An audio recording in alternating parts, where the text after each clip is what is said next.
you today? My name is Anastasia and today we are making a very interesting video. It will be Stitch with me, but I will also tell you a story. And this video, I would say, was prompted by all the questions I received several months on how I ended up in China, because I'm living in Beijing, China, and I'm staying here forever. So, why do I live here? How I left Russia? What were the reasons?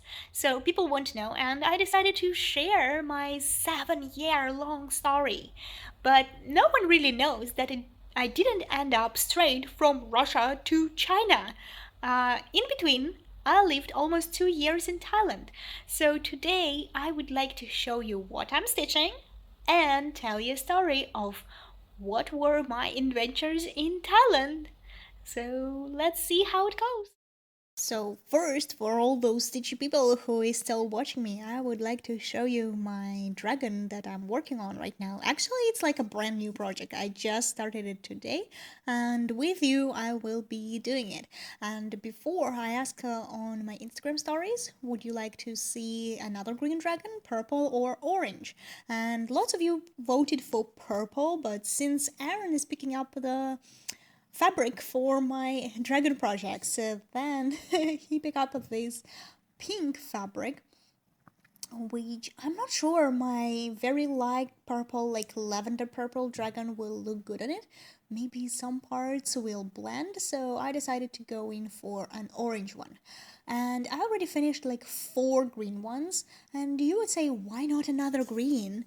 And I'm kind of out of some of the green numbers, so that's why I have to experiment and try different colors. So here we go. My story actually started way before I even graduated. During my 3rd year of university, I took part in a work and travel project. Work and travel, if you don't know, it's a very popular program in Eastern European countries.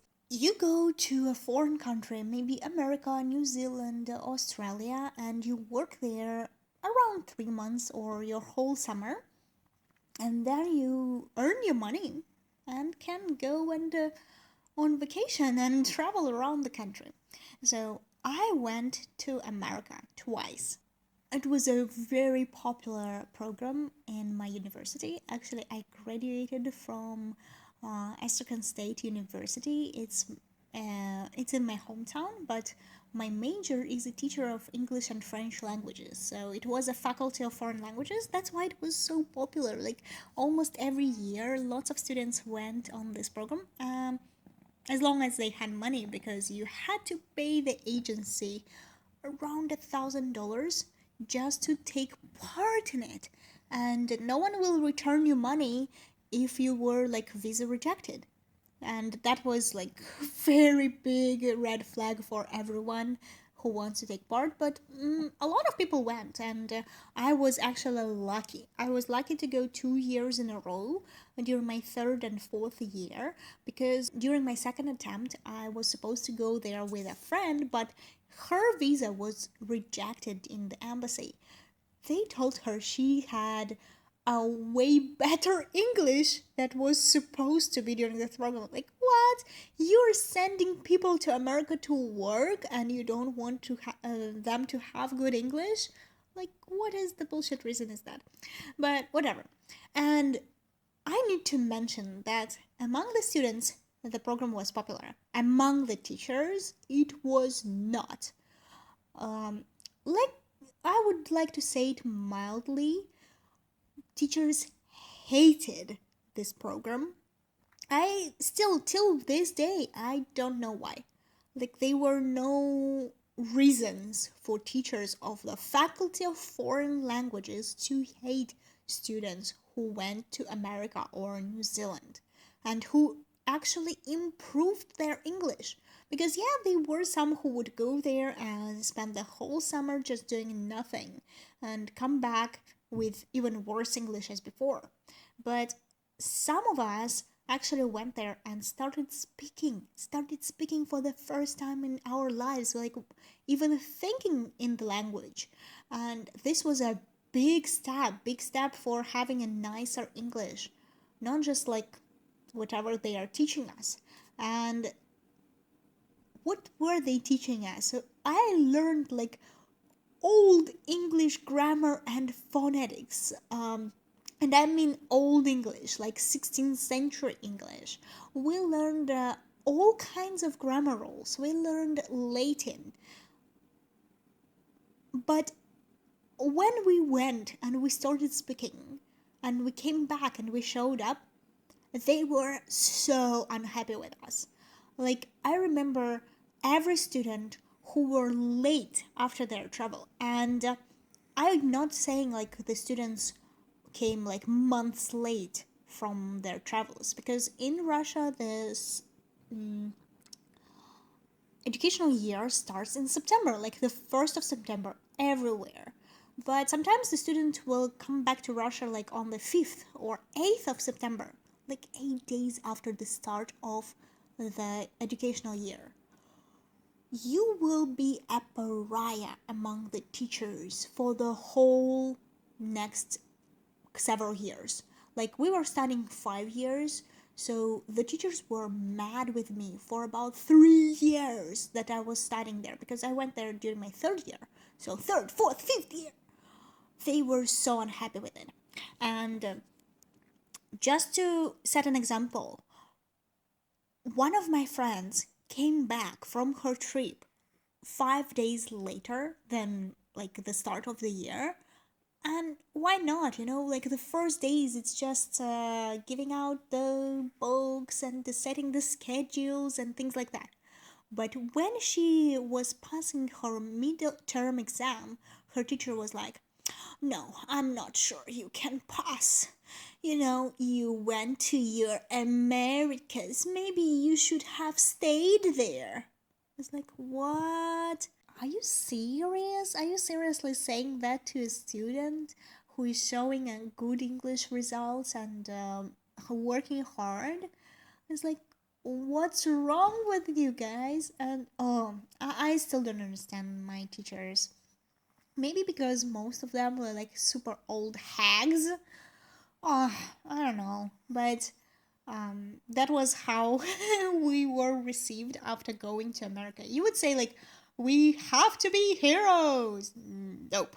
At the same time, I would say it was an amazing experience. I would never trade anything, even though it cost me 3 years of bad school environment with teachers. I would never change it to anything else. First of all, it was my first trip out of Russia, like first big trip anywhere. My first plane was to Moscow, New York. What? 12 hours. Maybe 13. I'm not sure right now. It was like 7 years ago.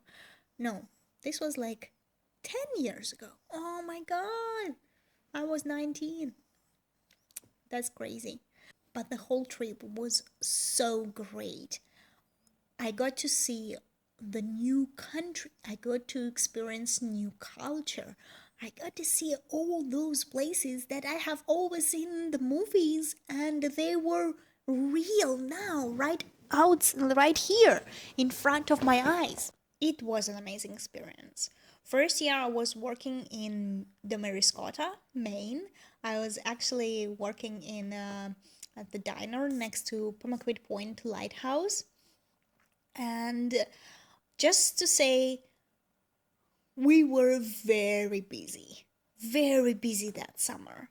But after that, we had the most amazing trip in my life. Just like 10 days, but we visited Boston, New York, Washington. We went to Orlando, Florida to Disneyland. We spent one day in Miami. It was just amazing. And of course, it really helped us to like enlighten our view, to understand like there is something else outside the, let's say, our apartment walls or our little small hometown. There is a whole world outside, and it was an amazing experience. But also, it showed me that though I understood that right now I'm graduating from the university, I don't want to stay in my hometown. I don't want to stay in my hometown because they cannot offer me a good payment for work. At that moment, I was offered several positions as a new teacher in schools, just random schools in my hometown, as a teacher of English, and they offered me 12,000 Russian rubles. And do you know how much 12,000 is? It's $167 a month. Can you live for $167 per month? Like, even for Russia, it's very small. Like, yes, if I don't rent my own apartment, if I stay with my mom, if I pitch in just for some food, and I'm not even talking about electricity or water, then yeah, it's quite alright, and I can even occasionally go to movies or play some bowling. But if I really want some life, that's not enough money. There was one thing. If my high school where I was studying would offer me this position, even with this little money, I would go. Like, I really loved my high school, and all the teachers were there. They were so friendly, so respectful, so wonderful. So I actually dreamed of working there. That was like my number one choice. And if they had an open position there, I would accept. I knew that they would support me and the teachers will help me, and maybe in time I can grow some of my salary, but not even twice. Not even twice, like a little bit. But thanks God, I'm still this day, I'm thankful. They were fully booked with all the teachers, they didn't need anyone else. That's why I didn't get the job in the only school I wanted. And all others were like very low level schools. And for the payment they offered, it didn't worth it at all. It's just like waste of your energy, time, and nerves. It would kill me faster than I would even try to earn any money. That's why I started to look for some opportunities where I still can work as a teacher of English, because that's the profession I was studying 5 years for. 5 years to be a teacher of English. So that may be the only thing I knew how to do, and I did quite good. By that time I was having some side jobs and was home tutoring in Russia. So my students were quite good in English, like the best in their class. That's why I was quite confident and I was looking for something. But after visiting America twice, I knew like I could not go there. First of all, please don't take it harshly, but during my time, I worked with a lot of Mexican people, and I just saw the different approach to money.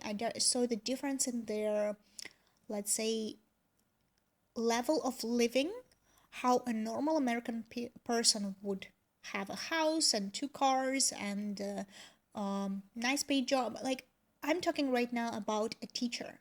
When I was working in a diner, we had a teacher there, and she just had some shifts over the summer, just extra shifts to earn extra money, which for her were $5,000 to send her daughter to a musical camp. Just to compare our salary levels, so they paid the students and the normal people. I worked there 3 months. I took any job they could offer. I was a waitress in the restaurant on the shifts that the restaurant was busy. I was also a dishwasher. I worked in the gift shop as a seller. I worked as an ice cream girl, and also I babysit the children. I took any job possible. Sometimes I work 6 days a week, but basically there is nothing else really to do there, so it's not a big deal. Like, I didn't feel myself too preoccupied when we were there because in front of us there was a trip. So we worked to get money, and I still earned like 3,000. I only earned 3,000 there for the whole summer. Of course, it was enough to go on a trip, and of course, it was enough to buy some tickets.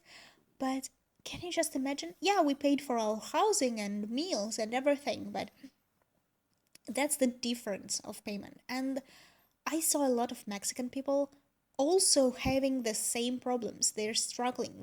I understood that as an expat, or let's say as an immigrant in America or any English speaking country, I will not be able to get a normal job as an English teacher. Like, who needs a Russian teaching English to your kids? Yes, I don't have this vivid Russian accent, but it's still not pure. And of course, there is like tons of things I don't know and don't understand. And a lot of times when people are speaking in YouTube and they're using some slang or very or some phrases that supposed to mean something, for me they don't, because I don't live there. I don't understand them. I just basically know everything from the books. So I didn't want this kind of life for myself. I wasn't ready to work all my life on a low paid jobs just to struggle to make a living and to forever be just another immigrant. Um, that's why when I graduated, I was looking for something else. And the same agency that actually provided us with the program to go to America, they had on their website another program. And it's called like Work and Live in Thailand. And I really liked that idea. And after searching, just a quick search about people moving to Thailand and their experience as working as a teachers, we understood like, oh, that's nice because they take Russians and they basically pay them, yeah, the less than natives, but not as much less. Like they would pay Russians, let's say 30K per month, um, in baht, Thai baht. Sorry, I cannot like change money all the time from foreign currencies to American dollars because in those different countries I use different foreign currencies, so I can only say that. But let's just focus on the number, like 30K baht for a month in Thailand, and for native speaker they would pay maybe 38. So it's not a very big difference. Yes, there is a difference, but not so much. It's not like 30 and 70. After brainstorming this, I decided to go there. And at that moment, I was dating a guy, Nick, who actually was an engineer and had no idea about the English and no English level whatsoever. Maybe just some words from his high school, but that's it. And he wanted to go with me because, first of all, yeah, relationship, but secondly, it's like he had no opportunities in Russia as well. And after I graduated, we didn't have sufficient funds to just go straight to Thailand and start working there because, of course, you have to pay the agency for them to organize everything. And the biggest thing is that we had to pay 40K each of Russian money for 1 year student visas in Thailand. So what they offered is that we pay them and they organize all the paperwork. They enroll us in one of the universities. But actually we don't need to go there and study. We can just go there and work and every year just enroll again and again. Right now this program does not work. Like if you want to go to Thailand, you'd better just find a job and make a work visa straight away with them because right now they kind of have a very aggressive policy against the foreigners breaking their laws. Yeah, times change, but like 7 years ago it was still very open and you can actually like stay there the whole year just on tourist visas. So that's why we paid this giant money. Like you can imagine, right? If they offered me 12K per month in a school, we had to pay 40K for visas. You can imagine how big this money was for us. And each for me and my boyfriend. And I got a side job in a hotel in my hometown as a reception desk manager, and there I met a girl, Anne. And actually, if you would go to very start of my channel, you would see several videos with her. We made some tags together. Yes, she's here in China with me, and just this idea of going together in Thailand with random people. I don't know how she agreed. Like, yeah, she knew me from my work, but we worked together less than 6 months. So the three of us decided to go together. We worked, we earned money, and we went to Thailand. Actually, we went through the northern part of Russia with changing planes there, and you can imagine it was April in Russia, so not very cold, but it's not super hot yet. Just middle weather. Then we go to the northern part and we only have summer clothes with us. That was so cold. They had snow on the streets in April. And then we went to Thailand with 35-degree plus sunny weather. I'm not sure how much is in Fahrenheit, but if you would take the hottest temperature in summer in your area, that would be Thailand. Maybe even like, let's compare. Thailand is like Hawaii or something. So the hottest temperature in Hawaii, that would be Thailand. It's a forever summer. Forever. Like whole year long, it's a summer. And they only have like different temperatures in hot, super hot, scorching hot when you get blisters after 1 hour on sun, and fucking crazy hot when you faint and die under the sun. Maybe it's too much about dying, but you really can faint. So this is the weather in Thailand. Yeah, they say there is monsoon season with like rains and winds, but mostly you will experience it on the island part of Thailand. So Thailand is kind of a country, it's long, and one part is islands, long part, and another is mainland. So if you live on mainland, you have no idea about all the storms or heavy rains or anything. On the mainland, you basically get 1 hour of rain a day or something like this, and then it stops and it's sunny again, and even if you got super wet, you will dry in 10 minutes. It's Thailand, baby. It's hot. And the only super cold place we found in Thailand was their subway. I don't know why, but the subway in Bangkok, it's a crazy shit freezing. Like basically outside we will wear a t-shirt, shorts, sandals, and we will be like still hot. Then we go to subway. And entering the subway, we put on a hoodie, gloves, long socks till knees, and still freeze there.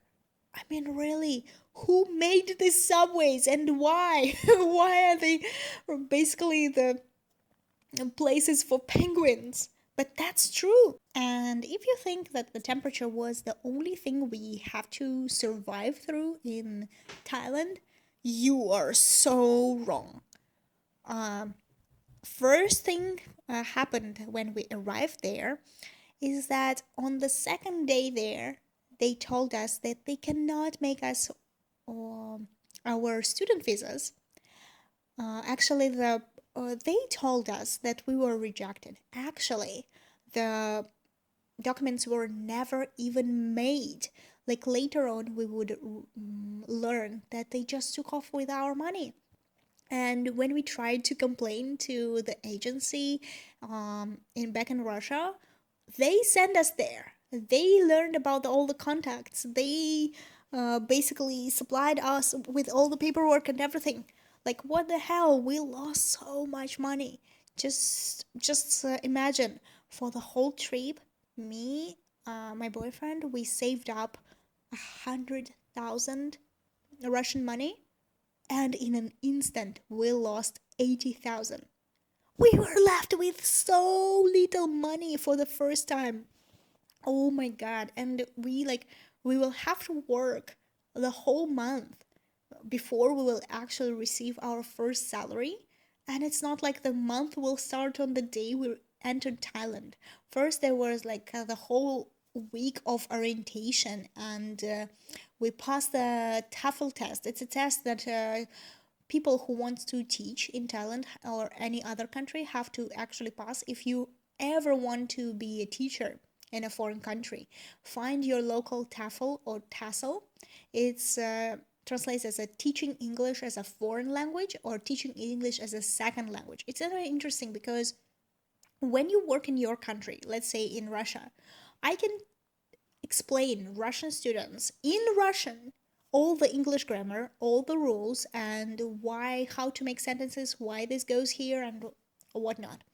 But if I go to Thailand, how do I explain Thai children all of this if I don't know Thai language? Using my fingers?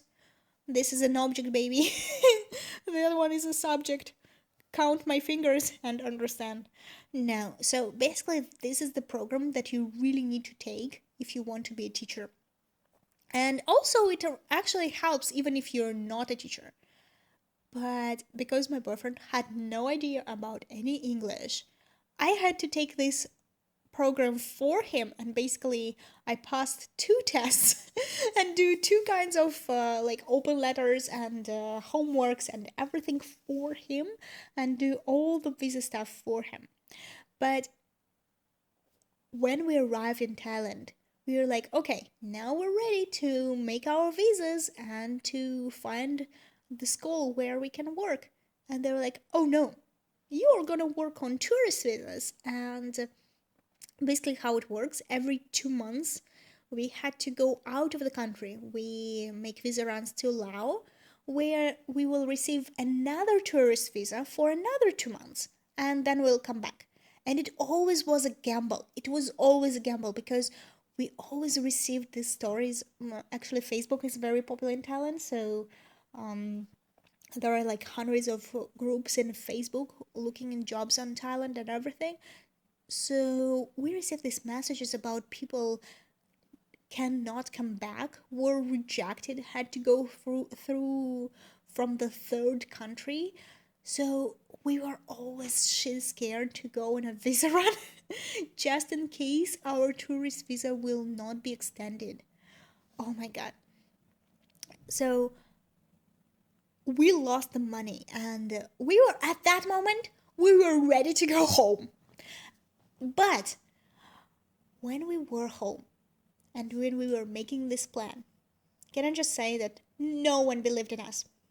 All our relatives, maybe my mom supported me, but I think deep down in her heart she did not believe in it as well. But all our relatives, all my boyfriend's relatives, like straight away told us that's not gonna happen.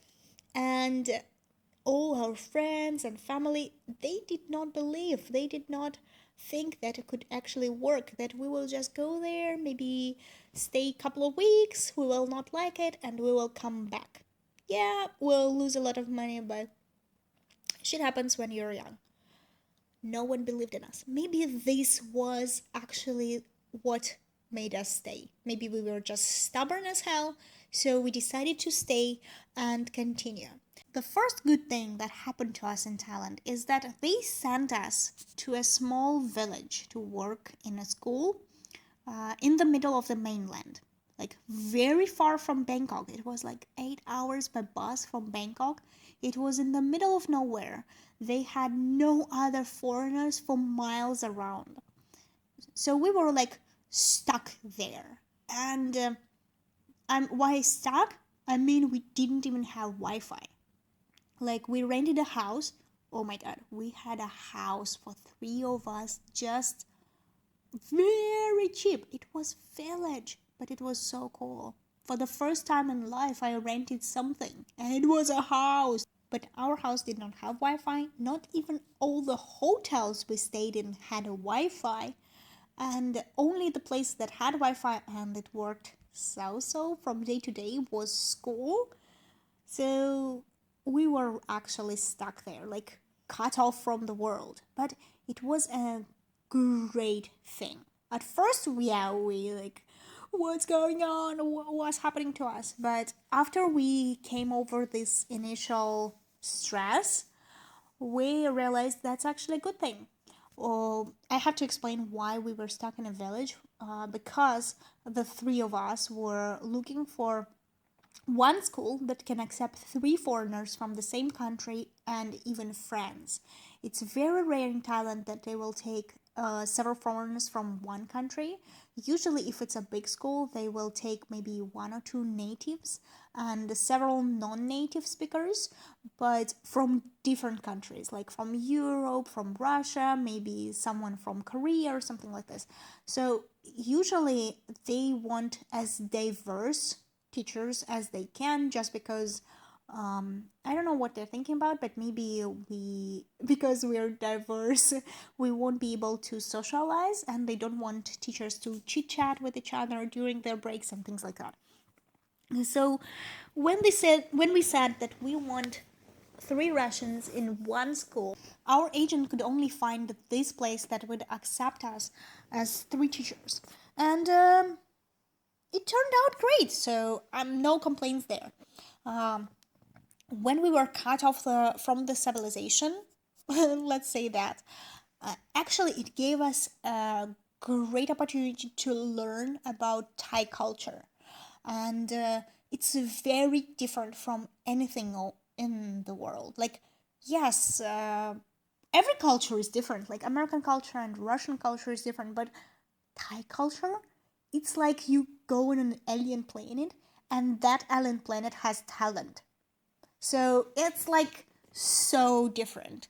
And it's very easy actually to make like blood enemies with Thai people just because you don't know their culture, or you say something wrong, or you behave wrongly. And when you're like just a tourist on islands, especially on islands, they don't care about it because they understand, like, you didn't come here to learn their culture, you didn't come here to understand, you just came here to spend your money and get a wonderful rest. So basically they don't mind it. But when you're on mainland, even in Bangkok, but mostly on mainland, they don't want you to be a foreigner. They want you to understand everything, they want you to behave as they want you in their ways. Oh, actually, if you want to hear the inside of the Thai culture, tell me, and maybe next video we can talk more about it. But it's too much, just too much. So I would say we made some enemies in the first days just because of misunderstanding. Being cut off from the civilization and only Thai people surrounded us kind of taught us how to socialize with them, what to do, what is appropriate, what is not. And did you know that in Thailand, the teachers at school have to wear like the full attire? Like the men have to wear long sleeve shirt, pants, shoes, closed shoes, socks, no flip flops, and a tie. Women are, I would say it's easier for them because they have skirts, no pants for women, only skirts, lower than your ankle, and shirts.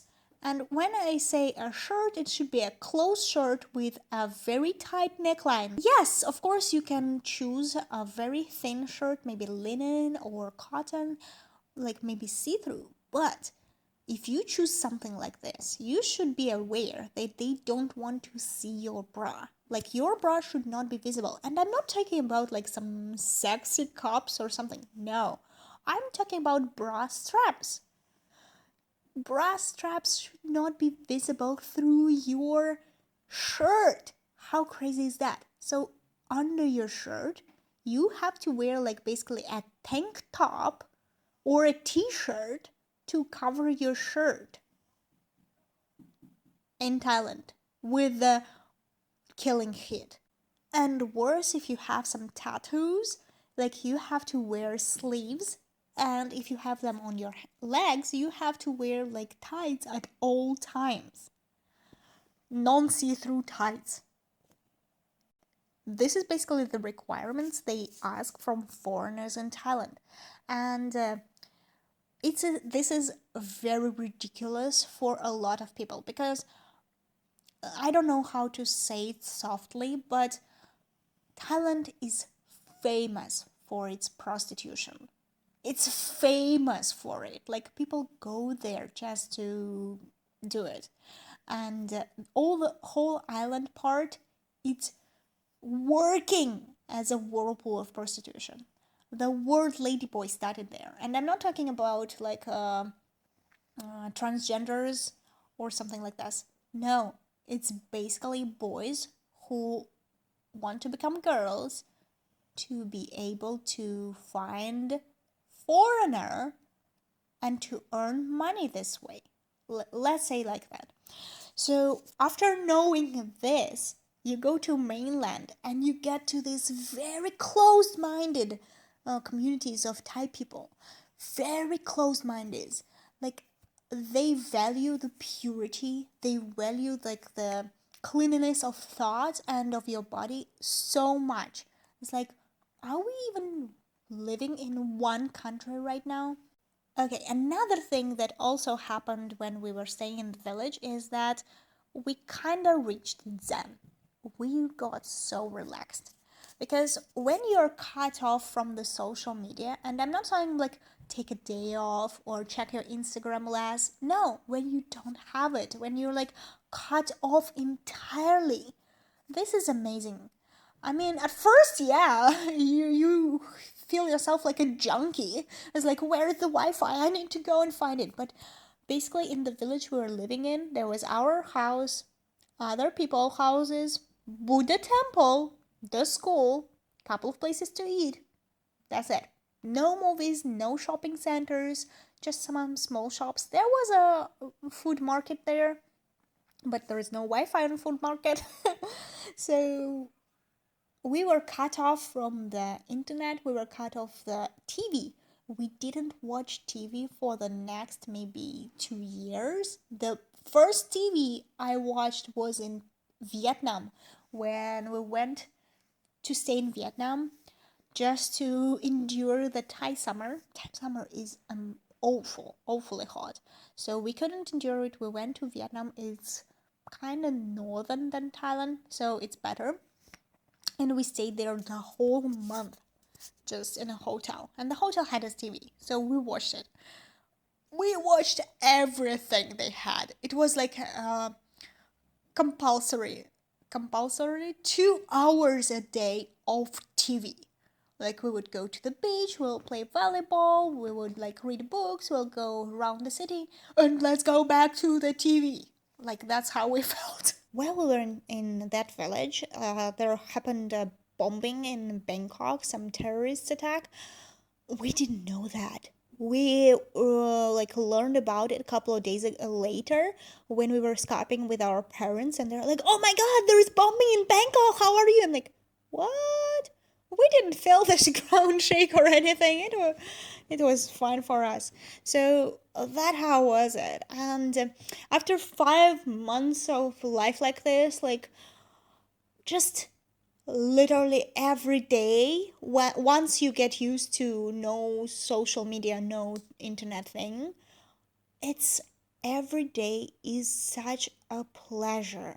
Like you derive pleasures from very simple things, cooking or walking or just going around and enjoying the nature sounds, every day morning walk and morning sunshine, the buses with children that pass you, and every child yelling hello.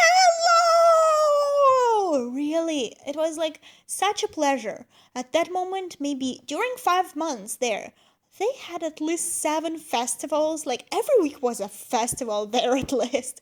So we almost always cancel classes and spend an entire day just doing random stuff with kids. It was amazing.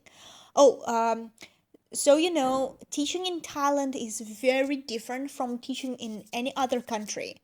Because Thai's educational system works at no matter how bad your grades are, no matter even if you attend your classes, your name will transfer from grade to grade. Literally, like I had students who never attended my classes because they had to work in their parents' shops and restaurants. And nevertheless, their grade, no matter what grades they receive, their name will pass. So they have this system. It's not ideal, but it's actually saves a lot of kids because Thailand is a very poor country and a lot of kids has to work like from a very little age. Every morning they have to get up and work in their like a dad's workshop or in mom's restaurant, and like full day work, like just like adults, not kids labor, adults labor. So they have to work, and of course they drop out of classes, they don't have time for homework, they don't have time for anything. Maybe they will go to school once a year just for some ceremonies or some Buddha temple attendings or something, just for fun stuff, because mom will give them a day off, and just to meet their friends and stuff. But basically the teachers never heard about them, and if they don't pass, actually like the teacher has to give them re-examination as many times as they need to pass. So all the teachers don't want to waste their times during the vacations. Like the kid has like zeros, like F's minuses in all of his grades. Every teacher has to ask him to come during the vacation period and take re-exam. But the point is they never study. So the kid doesn't know the material, comes for examination, finish the test with like zero. Uh, the teacher has to ask him to come again tomorrow. Tomorrow, he didn't even remember the answers for the test earlier. So he still passes with zero, and again and again and again. So until the teacher is like, oh my god, I'm tired with you. Okay, go. I will put you like 60. So possible out of 100, it's like possible. So he will finish his class with the lowest possible mark, but possible mark. So he will be transferred to like middle school and high school, and they even transfer them to universities because in Thailand there are like low level free universities where you are basically enrolled as soon as you finish school. Of course, if you want like better education and you are smart and maybe from a wealthier family, you will go to a better university, you have to pass your exams and stuff like this. But all in all, the education in Thailand is like very low level.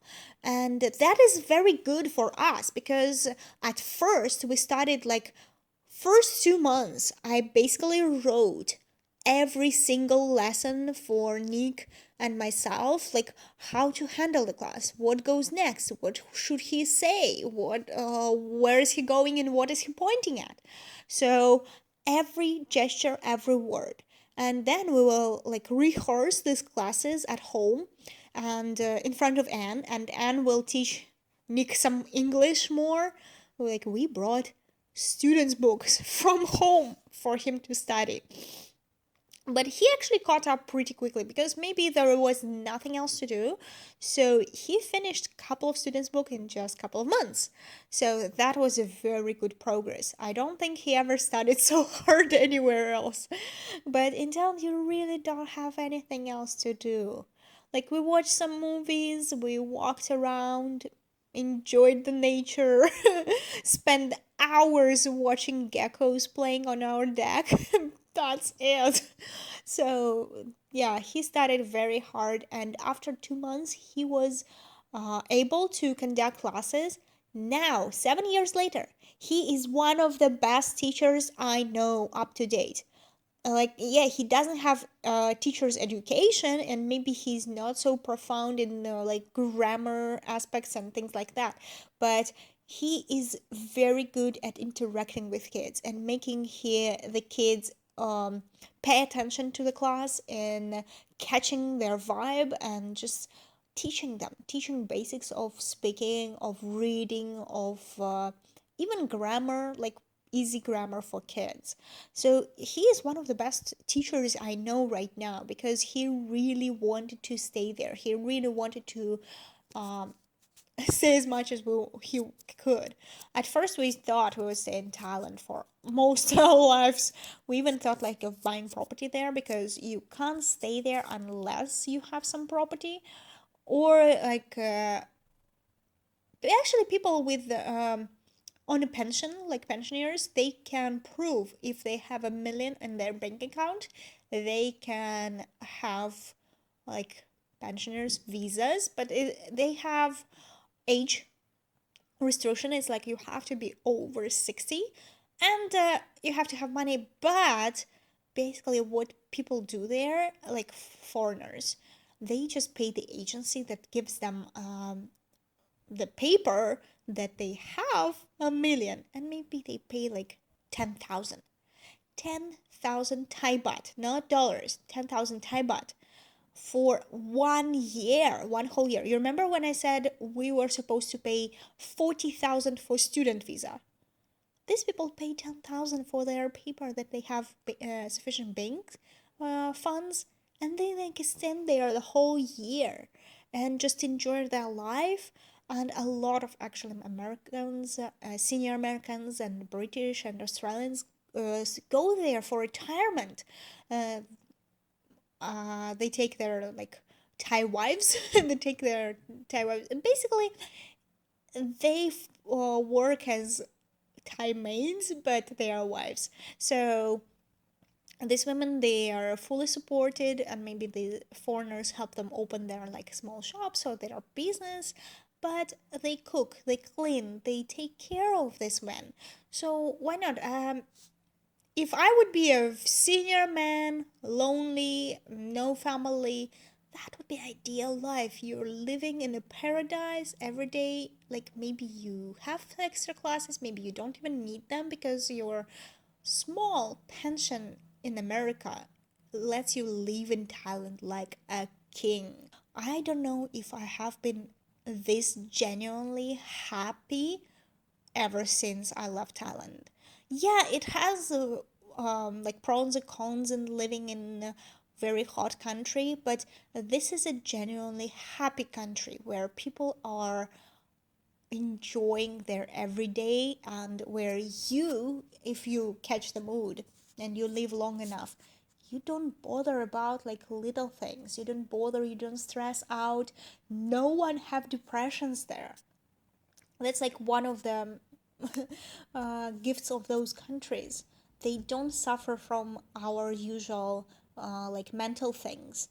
They really have everything, all the environment to just thrive and grow. But at the same time, it's so hot that rarely, very rarely, people actually work there or want to do anything because I don't know if I mentioned maybe several times on my channel before, but in Thailand, I never even thought of stitching because now it's one of my best hobbies and how I express my creativity. But back then, it was like, ooh, so hot. I don't want to do anything. After 5 months of living there, our friend Victor, who is now in China with us, joined us. And it was so funny because we were Skyping one evening with him, and he was like asking Nick, hey, how about I join you? I'm like, nothing really holds me here. How about I go with you? And he was like, yeah, sure. I will ask Anastasia. And I'm like, yeah, sure. I will find you a plane ticket. Just buy it and come. And it was so funny because we told him not to bring anything much. Like, we had by that moment everything, and we will teach him English, teach him how to do classes. Just come over and it will be fine. So he actually came with a little, very tiny bag of clothes in a giant backpack. And the backpack was full of things our moms sent us. Like after 5 months of listening, like, oh, they don't have this here. Oh no, Thai food very different. They don't have that one. They don't have sausages. No, no, no. There is no jam in Thailand. Oh no, there is no this one. Oh yeah, their bread is so sticky. Oh, bread in Thailand is another thing. Like if you would see it, it's like so. It's like you take your toaster bread, leave it under the sun, and it melts. It's so bad. And they send us toaster. On top of the cans of jam and sausages and dry fish, they sent us toaster. What? That was so funny. So he came like overburdened with things our mom sent us, and since then the four of us basically spent our travels all together. We went to Vietnam, Hungary, Korea, and of course China. Oh my god, I'm sensing that I already talked for a long time here, and I think it's time for me to wrap it up. Yes, I didn't even came close to like my finishing my 2 years in Thailand and telling you how I got to China. But maybe it could be an information for another day. Thank you everyone who are still listening to me. And if you have any question, if you have something special you want me to talk about in my next video, just leave me a comment or don't be shy and just DM me on Instagram. I rarely check my Facebook, like literally very rarely, maybe once a week, maybe once in 2 weeks. So I don't really see the comments or messages in Facebook. But if it's not very urgent, you can leave it there, and after some time I will find it. Don't worry. So I really appreciate any feedback you have, because I'm not sure these types of videos will be interesting for people. Like, would people really want to know how I was going and living in Thailand? Yeah, it's now funny for me, and a very big topic among me and my friends to discuss and reminiscence about it. But do other people also enjoy it, or it's like so so? And the next Stitch with me should be only about stitching.